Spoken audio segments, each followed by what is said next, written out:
It was the fall of 1891 when a determined young woman named Marie Sklodowska arrived in Paris. The city buzzed with life, but Marie had little time to notice. She had come from Poland, her homeland, where women were forbidden to attend university. She was 24, alone, and penniless. But she had something stronger than money, an unshakable drive to learn and a dream to make her mark in the world of science. Paris was her new home, but it wasn't glamorous.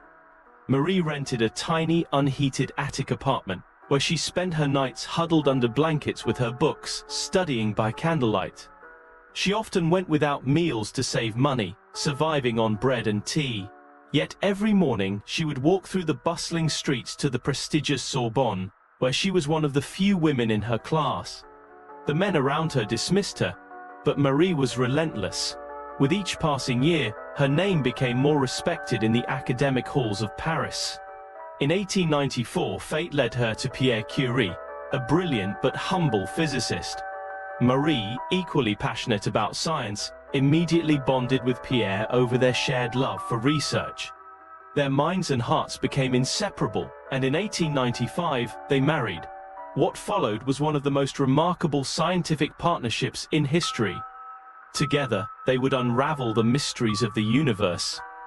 In 1896, the discovery of a strange, invisible force called radioactivity fascinated Marie. No one fully understood it, but she was determined to uncover its secrets. Alongside Pierre, she embarked on an extraordinary journey of discovery. They began working in a makeshift lab, which was really more of a leaky shed. It was cold, damp, and hazardous. But for Marie, it was a place of wonder. Surrounded by piles of pitchblende, a dark mineral they suspected held the key to radioactivity, they tirelessly conducted experiments day and night. After years of laborious research, the breakthrough came. In 1898, Marie and Pierre discovered not one, but two new elements. Polonium, named after her beloved Poland, and radium, which glowed with a strange blue-green light. This was a world-changing moment in science. The discovery of radium, in particular, was a breakthrough that held enormous potential for both science and medicine. But as the world celebrated this new knowledge, Marie and Pierre unknowingly walked into danger. The very substances they had discovered, polonium and radium, were slowly poisoning them. They worked with no protective equipment, handling radioactive material directly with their bare hands. Their notebooks, tools, and even their clothes were saturated with radiation. At the time, they didn't know that radioactivity could kill, and in their excitement, they often carried small vials of radium in their pockets to show off its glow. Fame followed their discoveries. In 1903, Marie Curie became the first woman to win a Nobel Prize, sharing it with Pierre and physicist Henri Becquerel for their work on radioactivity. She had shattered one of science's biggest barriers, being a woman in a world ruled by men. But despite the acclaim, life was far from easy. Just 3 years later, tragedy struck. Pierre, who had been physically weakened by the radiation, died in a horrific accident. Hit by a horse-drawn carriage on a rainy day, he died instantly. Marie was devastated. Pierre had been more than her husband, he was her closest friend and scientific partner.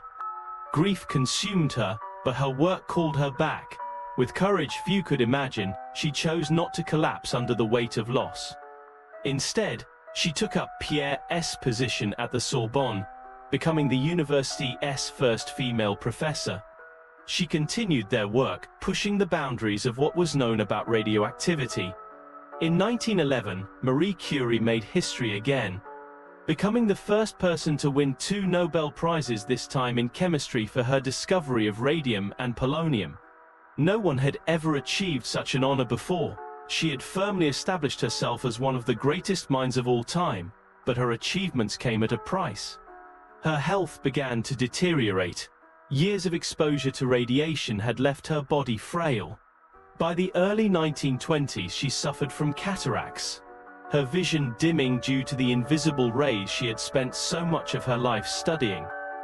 But even then, she did not stop. When World War I broke out in 1914, Marie, ever the practical scientist. Developed portable X-ray machines, later called Little Curies, that could be used on the battlefields to save soldiers' lives by locating. Marie Curie's life was filled with triumphs, but it was also filled with pain. The very elements she discovered ultimately led to her death. In 1934, Marie died from aplastic anemia, a disease caused by her prolonged exposure to radiation. The irony of her life's work was that the discovery which brought her fame and revolutionized medicine was also what ended her life. But she never regretted it. Her notebooks, even today, remain so radioactive that they are kept in lead-lined boxes and must be handled with protective gear.